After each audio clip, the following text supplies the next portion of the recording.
dala. Yun mo muna. Ikaw na. Nag-record na yan. Klaro? Malapit lang?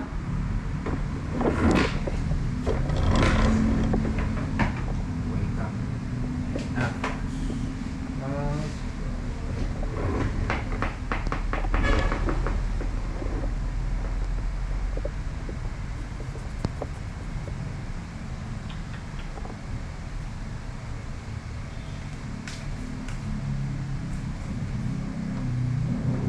Okay, ani sir ha? So, ni-restart na no? Now, i-check na to kung, i-verify na to kung katong components nga, katong duha ka components nga imong gi-drive using SDI kung working na. Kung na-resolve na ba? Tanawa dito sa device manager niya po, i-right-click na siya. Right-click and then device manager. Try to check. Di ba wala na, no? Katong nag-yellow ganina, katong nag-code 28. Oo. So nawala na. Kaya ito. Asa man to na ko ma-check out. Kuha na siya. O resolve na siya. Wala dito dire. Yes. And then, It will not appear here. yes. And then, i-check ang imong kuan ka ng display adapter daw. I-click. It's the... I-expand.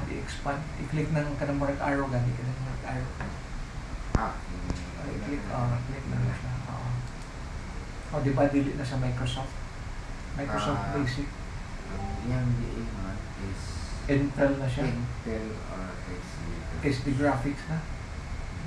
So meaning, kung ano siya, ang imong graphics controller, baka nang... Pwede na ko ni-reset, balik ko. Pwede na siya. Pwede na yan. Kada na.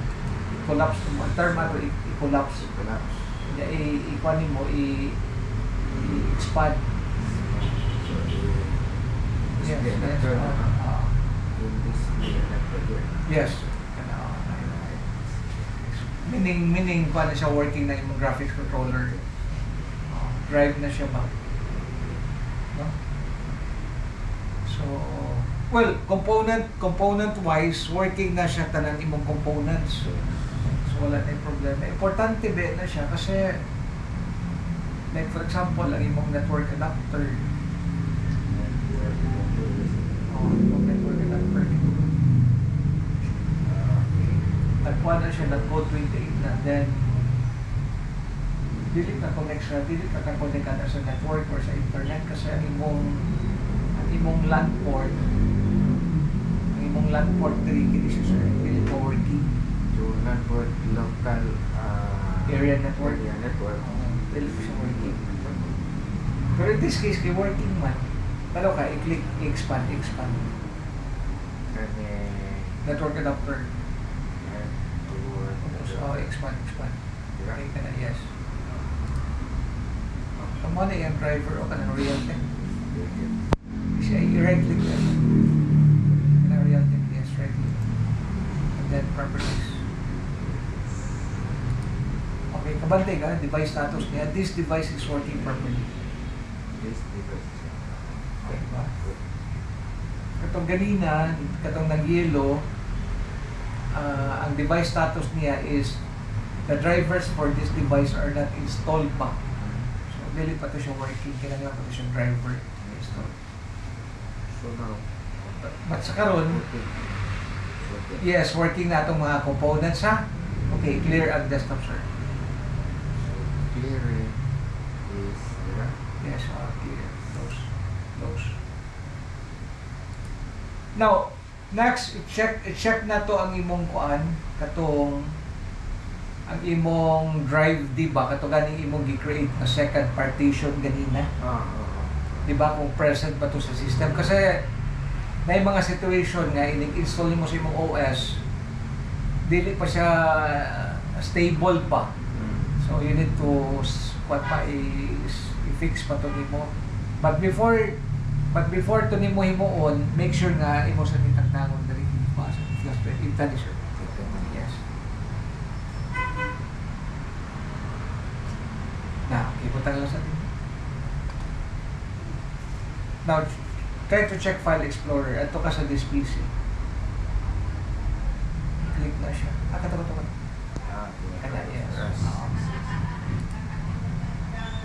And then, i-click ng this PC. This PC. Here. Ay,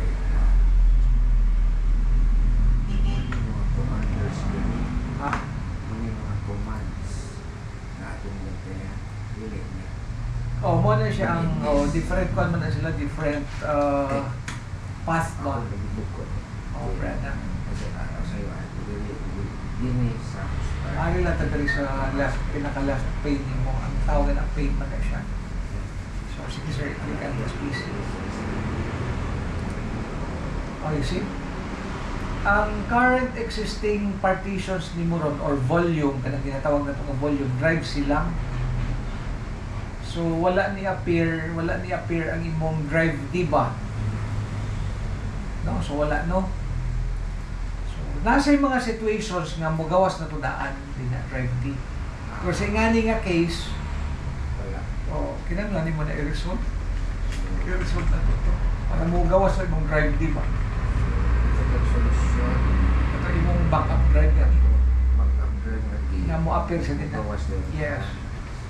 Okay ra? Parisol ko Okay, siya sige, close. solusyon. Okay, i-right click na imong window icon.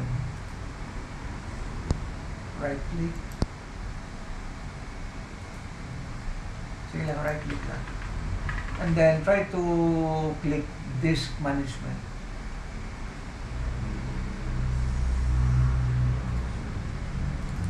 Okay, disk management. So, mo gawas ni kini nga kuan console. Then kung imong i-analyze, try nimo katong imong second partition, katong supposed to be drive din nimo mo na siya o kanang ROM. Kanang 125.91 GB ROM. 1 to 5. Okay. Okay. Ah. Kana siya. I-delete sana siya, sir. I-delete volume na to na kay mag-create another volume pa. Sige, right click. So, right click. And then click delete volume.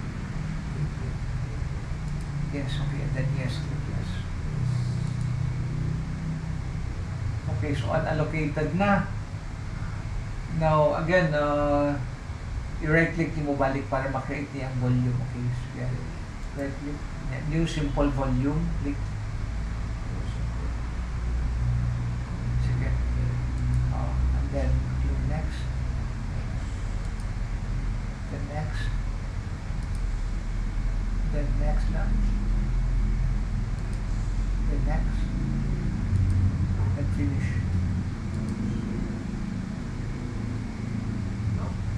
Okay, so na kay kuan, i-appear na imong drive D, parang okay na siya. I-close to sir, verify na to.